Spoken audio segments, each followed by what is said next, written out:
Liz here, coming at you with another video. Now this one is another book review, so all of those book lovers out there, this one is for you. This book is by Sophie Kinsella, What Does It Feel Like? Yeah, so this book was definitely different than a lot of Sophie's other books. So this book review is about Sophie Kinsella, What Does It Feel Like? So it is, in all sense of purposes, this book is a book of bravery, of triumph, of strife, of ups and downs through her battle with cancer. So again, now this, many books, the synopsis is on the back of the book. Well, this one is on the inside cover. So it says here, an unforgettable story, by turns heartbreaking and life-affirming, of a renowned novelist facing a devastating diagnosis and learning to live and love anew. Eve is a successful novelist who wakes up one day in a hospital bed with no memory of how she got there. Her husband, never far from her side, explains that she had an operation to remove the large malignant tumor in her brain. As Eve learns to walk, talk, and write again, and she wrestles with her diagnosis and how and when to explain it to her beloved children, she begins to recall what's most important to her. Long walks with her husband's hand clasped firmly around her own, family game nights, and always buying that dress when she sees it. Each brief anecdotes that comprise this book is an attempt to answer the type of impossible questions recognizable to anyone navigating the labyrinth of grief. This short, extraordinary novel is a celebration of life shot through with warmth and humor. It will both break your heart and put it back together again. So I really found this novel to be quite an amazing read. So of course it was definitely a very different book than many of Sophie Kinsella's other works of art in her craft, which is writing. So whereas most books that she writes are more lighthearted and fun and like an easy read and everything like that in that way, well, this one is totally different, where there is some very intense topics that are spoken about, and there's a lot of ups and downs, but it is also at the same time, and it is such a story of bravery and, of just so many intense emotions and trying to build herself back up and, relearn how to live, so to speak. And so the beginning of the book here, the start of the book, it's the before. So before the tumor, right?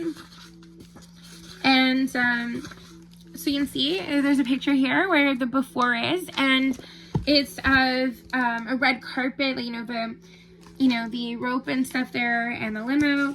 So at the beginning of the book, it starts off where Eve, who's a successful writer, she's being interviewed by Modern Woman magazine, and she's being written about writing her seventh book, and about what her next plans are. And she tells them about what she's planning to write for her next book, but then at one point, while she's trying to write, she ends up with kind of like a blank slate, and she can't think at all about what she wants to say about these characters anymore, and it's all just slipped her mind, anything she was writing about them didn't seem at all important anymore like she thought it was.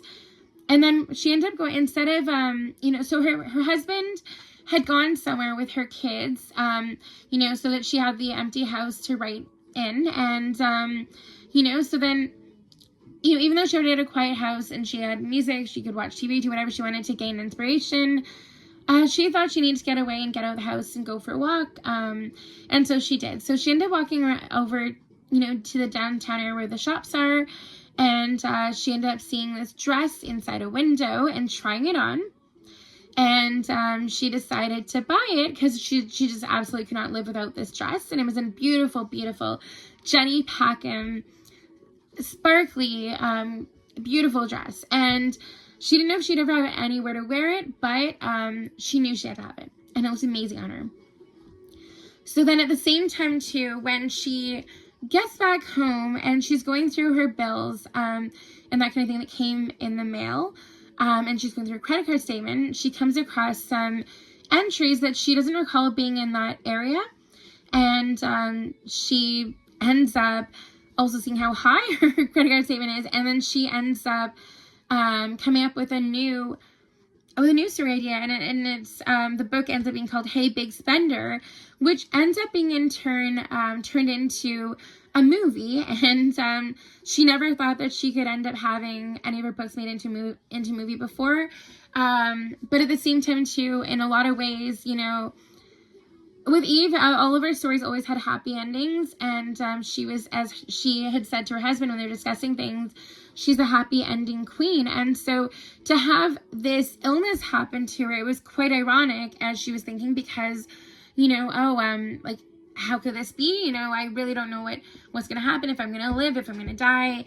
And, you know, so during this book, you know, the last thing you end up reading about in the before section is, you know, is the premiere night for her movie based on her book. And then the next thing you know, the next chapter is about when she's in the hospital bed, and she's, you know, she's woken up from surgery. They did an operation, and, you know, they've got to explain things and as to what happened to her and that kind of thing.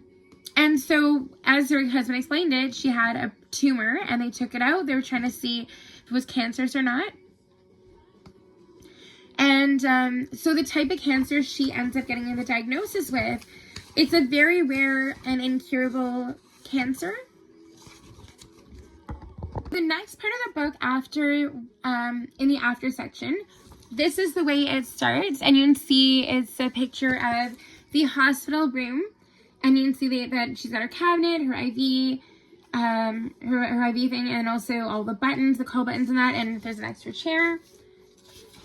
And I love how it was showing throughout the book and throughout the diagnosis and everything, their little WhatsApp conversations between their family, and showing how much support she had through all this.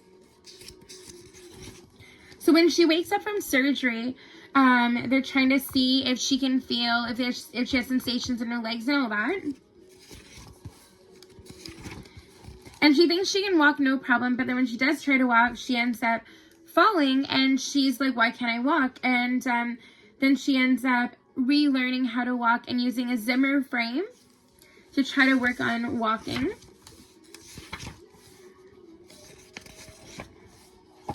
See, this is an example of the parts of the book with the support group, because they had created a chat. You know, I'm not sure if any of you guys out there also use a group chat, but sometimes if you have a bunch of people in your life and you want to make sure everyone gets the message at the same time, you might do a chat like that, right?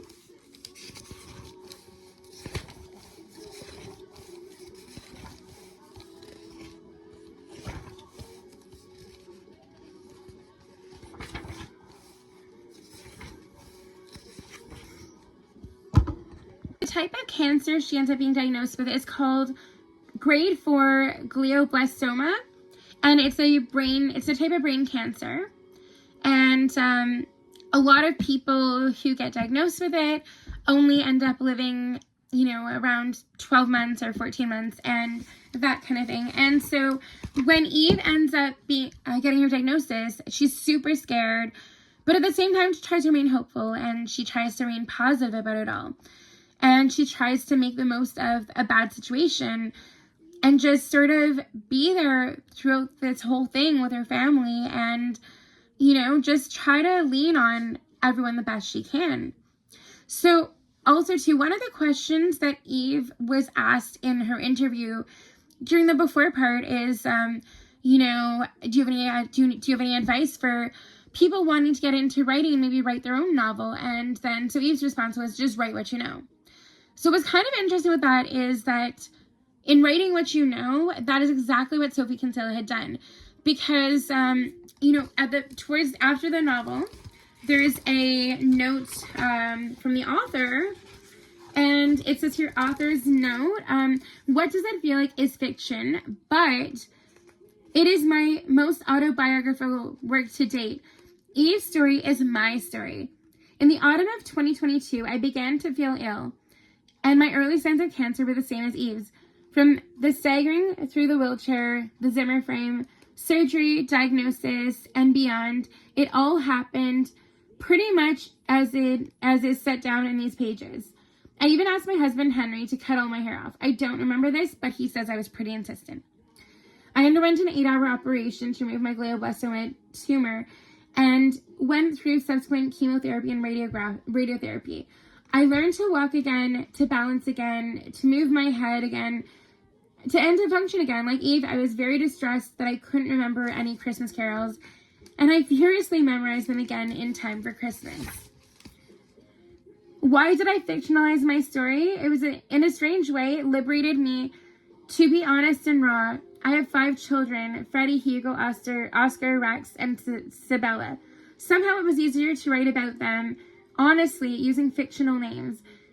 I felt free to change the details and make the story work as best I could. Because although it is autobiographical, not every detail in this book is true. Some events happened in a different order, or I've altered them slightly. But all inventions are minor and don't change the essential truths of the story. I will give you one example. I did indeed once buy a Jenny Packham sequined dress in a Wimbledon Village boutique when I was supposed to be writing. And I did indeed get caught out when Henry phoned to see how writing was going, and I was halfway into the dress. I did indeed say, if you buy the dress, the occasion will come, which I firmly believe to this day. I eventually wore the dress to a party at the Ivy for me, given by my agent, and I felt like a princess. However, to the Shopaholic premiere, I wore a pink Alexander McQueen dress. But for this book, the sequined dress meant to be as Eve's premiere outfit. So that's how I wrote it. Is the luxury of fiction. You are in complete control. You can tweak and alter no one will point out the inaccuracies. This is also useful because my memory is still very patchy, and I sometimes had to invent where I had no recollection. Attentive readers will notice that this style of this book is different from my normal novels, and again, this was just the most natural way for me to tell a story. It poured out of me in the form of vignettes and snippets and slices. Somehow, I couldn't tell it in any other way. Why did I write such a personal book? I'm a very private person, so it may seem strange that I revealed so many raw details of my life to the world. However, I've always processed my life using writing. Hiding behind my fictional characters, I've always turned my own life into a narrative. It is my version of therapy, maybe. Writing is my happy place, and writing this book, although tough at times, was immensely satisfying and therapeutic for me. From my engagement on social media, I have come across many readers who are going through similar struggles or challenges to mine and Eve's. I really hope Eve's optimism might be helpful and inspiring to anyone suffering cancer or another illness or supporting a sufferer. And finally, I wish everyone reading this a very happy ending. Sophie Kinsella, April 2024.